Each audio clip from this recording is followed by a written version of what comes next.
เร็จงานบอหรือว่าล่อบอเลือกเลยตั้งใจ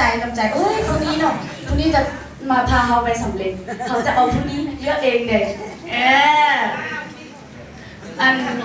ฉะนั้นเนาะขอตัวแทนตัวนึงผู้นึงเนาะมาว่าเขาทำหน้าที่เป็นอย่างแล้วก็เขาทำหน้าที่เป็นอย่างแล้วก็เขาจะพาเข้าไปสำเร็จแบบใดเนาะขอตัวแทนตัว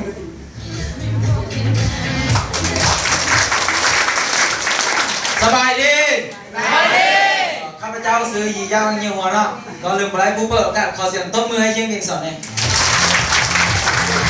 จากนั้นวันนี้เนาะก็ดีใจหลายที่ได้ครับหน้าที่จากผู้นำหลายๆท่านให้มาเป็นตัวแทนเกี่ยวกับกลุ่มพี่เลี้ยงเป็นหัวหน้าพี่เลี้ยงอยู่ในมือนี้เนาะแล้วหน้าที่ของพวกเขาก็คือเขาก็บ่แม่นคนที่เก่งๆได้ก็มาจากใจแต่เป็นคนที่ว่าผ่านงานแบบนี้มาก่อน 2-3 ครั้งมาแล้วเขาสามารถพูดว่ามีทิศทางไปแบบใดมื้อนี้มีแต่เขามีความรู้แล้วเขาพร้อมจะส่งเต็มที่ให้พวกท่านทางพี่เลี้ยงพร้อมจะส่งความรู้บ่พร้อม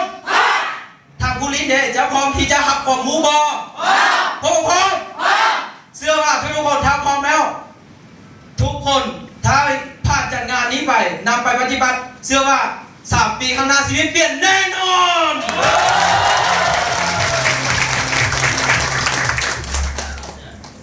ถ้าว่าเขาเจ้าพร้อมแล้วจะบอกให้ลง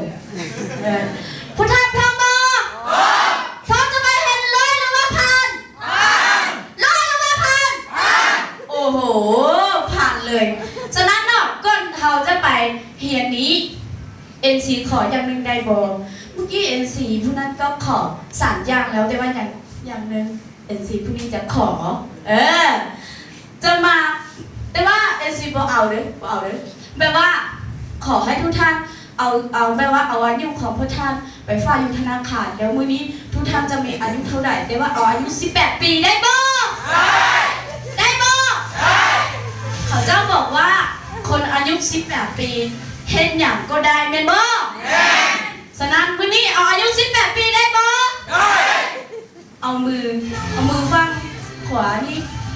ฝั่งซ้ายนี่มาใส่หน้าอกมาเฮ็ดตาม NC นี่เลยอายุของเขาจะสั้นไหนก็ตามเนาะสั้นไหนก็ตามยัดอายุของเขาไว้ตรงนี้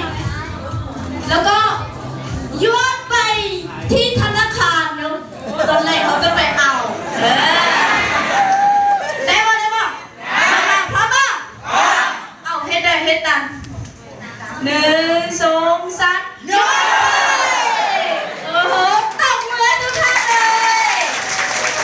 ตอนนี้เขามีอายุ18 ปีแล้วเฮ็ดอย่างก็เฮ็ดได้แม่นบ่ถ้าฉะนั้น NC จะเป็นกุลต่อไปนี้จะเป็นกุลแล้วเขาเลื่อนเฮียนเดี๋ยวเก็บคะแนนถ้าว่าผู้ใดบ่ตั้งใจจะบ่ได้คะแนนมื้อนี้เขาจะมีรางวัลเป็นไม่ว่ารางวัลของเขาเนาะรางวัลของเขาจะเต็มรถเลยแล้วจะนับ1เล่น1ถึงเล่น7เนาะเดี๋ยวจะก็เลื่อนเล่น1อีกไปให้ถึงเล่น7ถึงกันนับที่นี่ไป1นับดังๆ